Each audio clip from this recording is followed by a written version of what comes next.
everyone, it's Maria, and I'm going to be doing the 10-year book challenge that Rinsey created over at Rinsey Reads. I'm really excited to do this challenge because Rinsey is one of the people who brought me to BookTube. Long before I knew BookTube existed, I was listening to podcasts, and I feel like I heard Rinsey on some of the Book Riot podcasts, and I'm really excited to do this tag kind of because she's been part of my BookTube journey. So that said, full disclosure, I don't always keep great records of what I read. It's one of the things going forward that I would like to do better because sometimes I get frustrated. I have a pretty good memory for titles and a lot of authors and that sort of thing. But occasionally there might be some of the like mediocre books or things that I kind of remember but don't, that I would like to remember better. So that said, I did look back over some of the Goodreads stuff because some of it's recorded, some of it I get frustrated with the internet. I don't believe that if it's not on the internet recorded, it didn't happen. Sometimes it feels like that, but I wanted to go ahead and look back through. So I found several of my answers from 2007, some of them from 2010, and I kind of used that with my memory to scratch together these answers. And while they might not be completely accurate, they are in the spirit of the tag, and I will count it because it's a BookTube tag and don't take life so seriously. So that said, I'm going to go ahead and jump into the questions. The first question is best book you read from 2009. And this was a tie, I think. The first one that I picked is going to get a lot of shade from people because chick lit, but also I thought it had a lot of depth to it. So I'm going to go ahead and own it. Eat, Pray, Love by Elizabeth Gilbert. That book I have quoted, I have given out, I have underlined. It helped me shape as a young adult how I wanted to view community, how I wanted to view making life choices, suffering, just how I wanted to live. And that book was so instrumental to me. So I'm going to go ahead and pick that one. I also really remember in 2009 reading Saras Key by Tatiana DeRosny. This is a historical fiction about a woman who had a key. She found out about children that had been hidden in this cabinet thing during World War II, and she's trying to kind of figure out what happened. It had me gripped in its talons. I remember my husband came home once and I was raking the yard holding this book in my hand, and he's like, you'll rake a lot faster if you put the book down. And I was like, I'm not putting the book down. So I'm going to go ahead and say that was probably one of my best reads of 2009 as well, because who does that? The next question is best book from 2019. And this actually is funny. I'm going to go ahead and give it another 2 because there is time too, but The Moment of Lift by Melinda Gates was phenomenal. That book kind of took the things that I love about Half the Sky, made it shorter, but also gave it more depth and updated it. So I'm going to go ahead and say that book is going to stick with me for a very long time. I know I will be giving it out as gifts to people in the future. I will probably reread it several times. It was just very healthy for me to kind of look through the things that I've read over the last decade about women issues, and that kind of, it tied it up in a nice bow.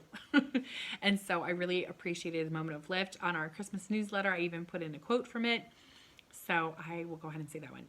The other one that was really good fiction-wise was City of Girls by Elizabeth Gilbert, which is kind of funny that I have 2 Elizabeth Gilberts. It's not that I guess I've read a lot of, maybe everything she's written, a lot of it anyway. And so it's funny that I have one nonfiction, one fiction of hers on here. She's just a great writer, and I really have appreciated her. So yeah, City of Girls. I'm excited to see what they do with the screen adaptation. It's worth picking up. I love how it talked about women and, again, how we interact with one another, how we interact with ourselves. She's just great. So worst book from 2009. Okay, so this is either going to be My Antonia by Will Cather, which was a reread I read for a book club that year. I still hated it. I liked it maybe 1% better, but I still hated it. And then Wicked by Gregory Maguire, which I tried to read about 3 to 4 times over the course of my life. And again, I hated it. I love the musical Wicked, but Gregory Maguire, he's too verbose. He goes on and on. I just don't care about any of his characters, and I want to love them, but I just don't. Worst book from 2019. Honestly, at this point in my life, I do not finish books that I don't love or feel like I'm getting anything out of. I'll even read a book if I feel strongly about it, but if it's just oh, no. And I don't often pick up books that I think I'll hate. So I don't have any worst books from 2019. Book still on TBR from 2009. That would be Unbroken by Laura Hillenbrand. I don't know. I've checked it out from the library a lot of times. I still will not let myself watch the movie until I read the book. I need to just do it. But I haven't done it yet. And I will also say Team of Rivals has been on there probably that long. But I've tried. It's so long. But I'm actually finishing it up this month. Just because I'm like, I'm not going to finish this decade without having this book done. So I'm getting it done. It's going to be by audio, but I'm getting it done. The next question is book on TBR from 2019. And I didn't actually grab it. It's over on that table, but it's The Toll by Neil Shusterman. It's the third in the Scythe trilogy. I'm so excited. It's probably the book that I was most looking forward to this year, other than The Testaments by Margaret Atwood, which is another follow-up that we waited a really long time for. Much longer than The Toll. But anyway, I'm very excited. I should be able to get to that in time for the end of the year. I might just read it on New Year's. I don't even care. I'm just so excited about it. Genre I don't read much of anymore. I probably read a lot of the same genres. Maybe not as many memoirs. Because I'm just filling my time with other reading. But it doesn't mean I like them less. I'm just filling it with other things. So, I don't know. Probably not as many memoirs as I used to read. New genre that I've latched onto, middle grade read alouds. For obvious reasons, I am in the thick of it with homeschooling and middle grade readers. So we do a lot of read alouds, and I actually don't mind. I'm enjoying it quite a bit. A habit I want to leave behind in this decade. Not reading the books that I actually own. I do not buy a lot of books. I only buy books that I've already read or that I know I will mark up quite a bit. And for some reason, once I don't have the library deadline, I just, they sit on my shelf longer than they should.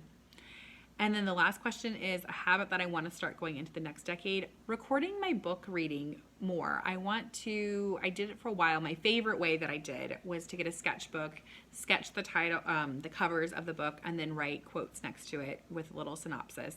I think maybe I will do that. Just get like a new decade sketchbook of reading and go ahead and start, because it's never too late. So those are my answers. I'm not going to tag anybody, but if you have been reading for a decade, feel free to, kind of scratch your answers if you think you can sort it out.